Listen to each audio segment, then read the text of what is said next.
Au Québec, une étude réalisée dans les établissements de détention provinciaux en 2003 a révélé que 3 des personnes incarcérées seraient infectées par le VIH et 19 par le virus de l'hépatite C.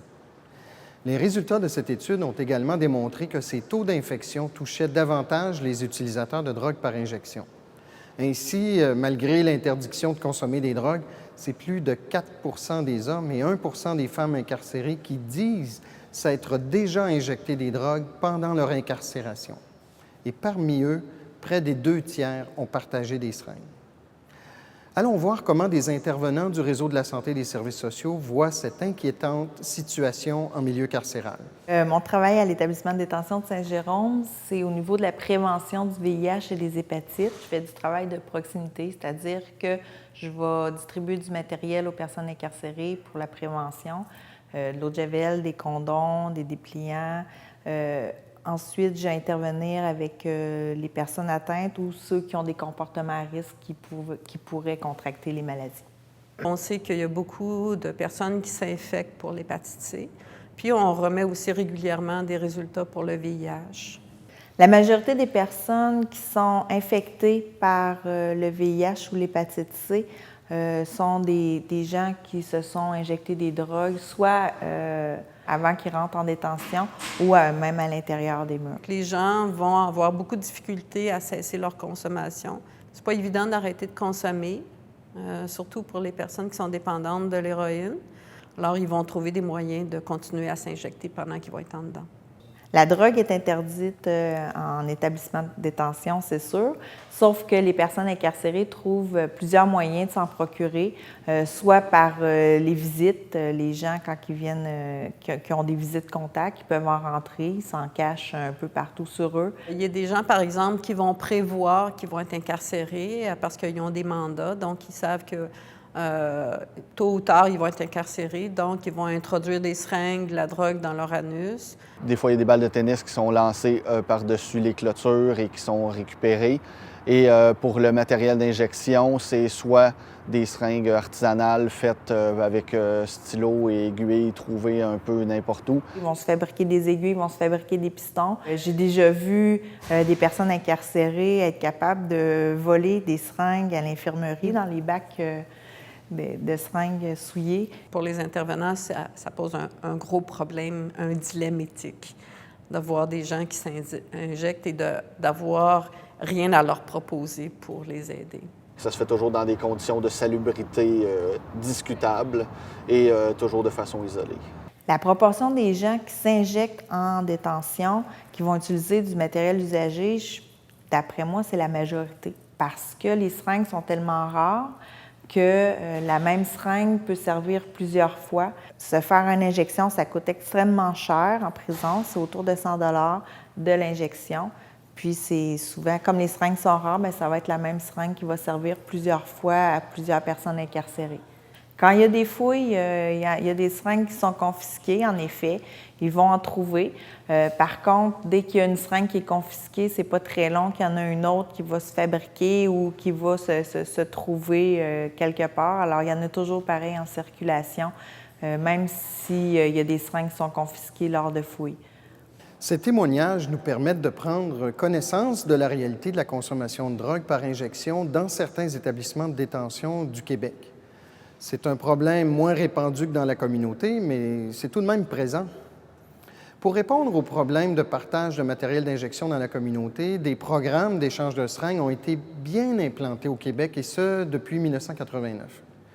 Les usagers de drogue par injection peuvent se procurer du matériel d'injection stérile dans plus de 1000 centres d'accès, soit dans des organismes communautaires, des pharmacies, des CLSC et même certaines urgences d'hôpitaux.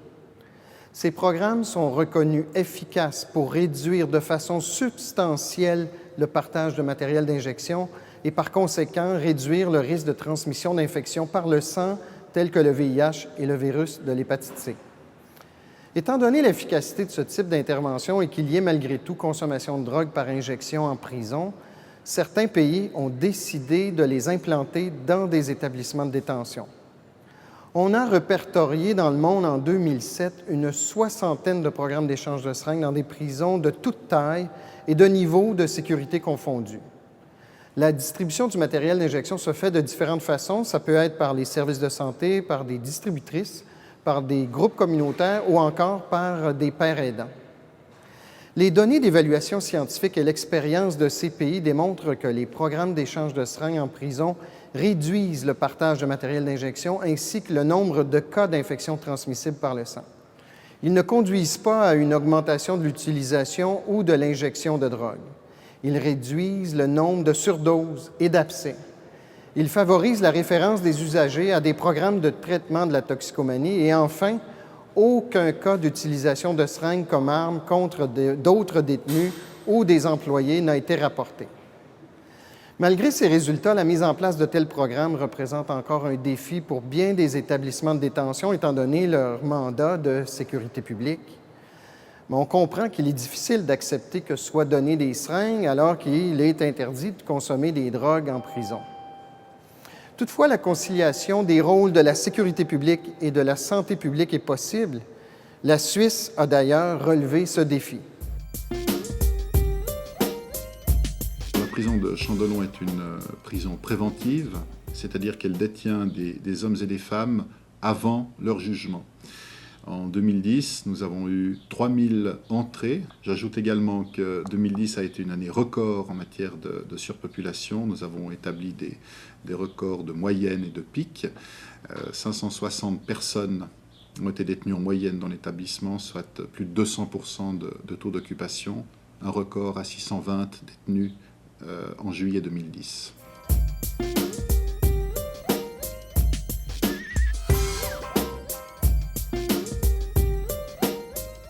Au début des années 90, on a constaté une augmentation de la contamination des personnes par le virus de l'hépatite C auprès des injecteurs de drogue, en particulier à cause de l'échange de seringues. On a constaté qu'il y avait quand même quelques seringues qui circulaient en prison. Il a donc été décidé d'implanter ce programme d'échange de seringues à l'intérieur de la prison. Et puis ça, c'est à l'initiative du service médical. Dans ces années-là, c'est sûr qu'on prenait principalement l'abstinence au niveau des drogues, et puis de distribuer les seringues. C'est sûr qu'il y avait comme un contre-message qui était délivré et puis qui ne faisait pas l'unanimité au sein du personnel médical. Le programme d'échange de seringues à la prison de Chandelon a été d'abord décidé au plan politique. C'était une impulsion qui était sans doute novatrice à l'époque et qui consistait à établir pour la prison de Chandelon ce qu'on appelle l'équivalence des soins. Ce qui se pratique dans la vie libre devait aussi se pratiquer à l'intérieur des murs de la prison.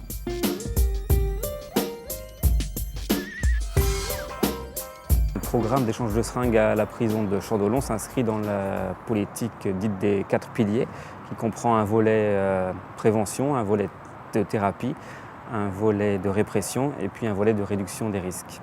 Par souci d'équivalence des soins, la réduction des risques se fait aussi à l'intérieur de la détention. Alors à partir du moment où l'impulsion politique a été donnée, il revenait aux administrations pénitentiaires et médicales de mettre en musique ce que nos politiques voulaient, ce qui a été fait. Ce qui a été fait avec tout de même une certaine difficulté, parce qu'il ne faut pas minimiser les craintes et les attentes. L'administration pénitentiaire partait, elle, de l'idée de créer un centre d'injection supervisée à l'intérieur de la prison.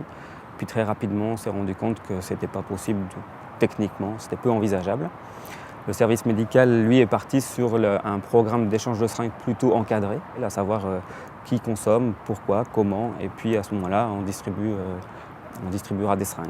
Au départ, en 2004, quand on a appris les nouvelles, donc c'est vrai que tous les gardiens, tous les collègues étaient réticents par rapport aux boîtes flash. Donc c'est vrai qu'on est monté au créneau, on était au syndicat, on a fait des revendications. La première chose qui nous faisait peur, c'est de se faire agresser par une aiguille qui était infectée.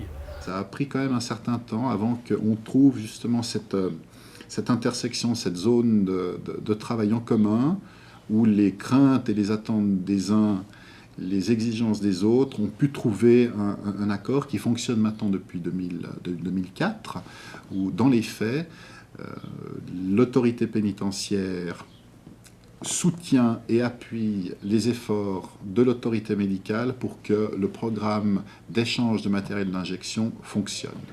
Les détenus sont informés en fait, au programme d'accès à l'échange de seringues dès leur arrivée en prison. On a un point contact infirmier qui existe dès l'arrivée de la personne en détention. C'est une sorte de check-up complet sanitaire.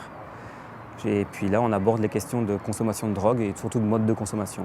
Et puis c'est sûr que si quelqu'un nous dit qu'il est injecteur de drogue, on va lui signifier que c'est possible d'avoir accès à des seringues ici. Il faut en faire la demande écrite ou orale directement au personnel médical. On passe plusieurs fois dans la journée, donc c'est à ce moment-là qu'on peut avoir, nous, le contact et échanger les seringues. La remise se fait à la cellule, de la main à la main. En première intention, on remettra un kit complet qui est en fait un kit boîte flash. Une boîte flash contient le kit nécessaire pour s'injecter, à savoir 2 seringues avec 2 aiguilles et puis 2 filtres, 2 cupules comme matériel de chauffage, 2 sachets d'acide ascorbique, 2 tampons alcoolisés, 2 tampons secs et puis 2 fioles de sérum physiologique. On a pris la décision d'empacter en fait, les kits d'injection qui sont en fait, dans des boîtes en carton déjà, et puis le tube de remise de seringues usagées qui est un tube transparent. Ça, c'était aussi exigé par l'administration pénitentiaire pour des raisons de sécurité qui nous permettent de contrôler en fait, ce qui nous retourne. Donc on remet ce kit complet à l'intérieur d'un sachet en papier blanc qui masque en fait, le contenu, et c'est les mêmes sachets qu'on utilise pour distribuer des crèmes par exemple, diverses et variées, ce qui fait que il ne s'agit pas de brouiller les pistes, mais il s'agit de respecter au maximum la confidentialité. Nous, on n'est pas au courant des échanges qu'ils font. Hein. Donc, quand on envoie, on fait notre contrôle normal, mais on ne sait pas combien de personnes exactement dans la prison, combien ces seringues à leur disposition. Et tout compte fait, c'est rentré dans les mœurs, on y a bien pris, et que maintenant, on n'en entend même plus parler. C'est vrai que je ne veux pas dire que c'est de la routine, mais ça s'est bien présenté, et puis on n'a pas eu de problème depuis 2004. Il n'y a eu aucun acte d'agression d'un détenu sur un gardien avec une seringue. Hein. Donc ça, c'est extrêmement important de le dire, hein, parce que je pense que ça démolit un peu une image qu'on peut avoir par rapport à cette seringue transformée en une espèce de couteau ou de lame comme ça qui serait utilisée contre le personnel. Il n'y a eu aucun acte de ce type-là. Il n'y a eu non plus aucune situation où un gardien, lors d'une fouille de cellule, a été piqué malencontreusement par une seringue. Ça non plus, ça n'est jamais arrivé. Je peux compter par contre sur les doigts d'une main en l'espace de 7 ans les situations pour lesquelles on a trouvé dans une cellule une seringue à un endroit qui n'était pas autorisé. Les règles sont très claires. Hein. Ils reçoivent en même temps que le matériel d'injection des directives du service médical qui leur expliquent de manière très claire où la seringue doit se trouver, où elle ne peut pas se trouver. Elle doit être dans son emballage d'origine ou dans une boîte de récupération sécurisée. Si le détenu la détient ailleurs que dans ces 2 endroits-là, il est sanctionné. On a l'année passée distribué environ 440 seringues sur toute l'année.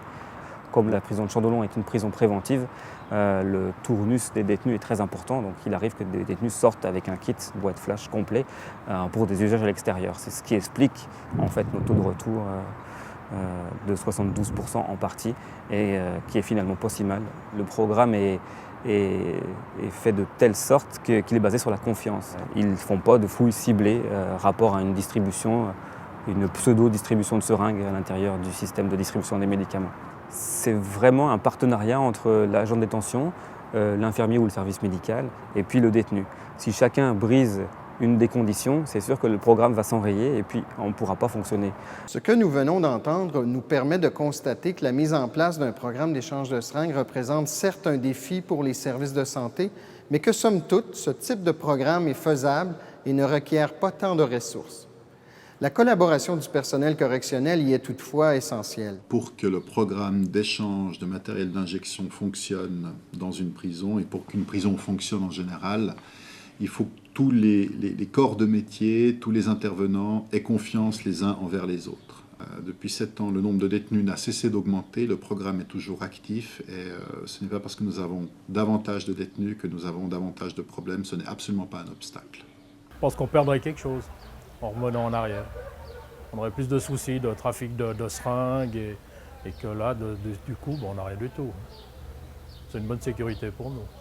Actuellement, au Québec, il n'y a pas de programme d'échange de seringues dans les établissements de détention, malgré leur efficacité reconnue à diminuer la transmission d'infections. Le Programme national de santé publique du Québec indique toutefois qu'il faut établir une démarche visant à favoriser l'accès au matériel d'injection stérile et la récupération de seringues usagées en milieu carcéral. Un programme d'échange de seringues en détention pourra-t-il voir le jour au Québec? Eh bien, c'est à suivre.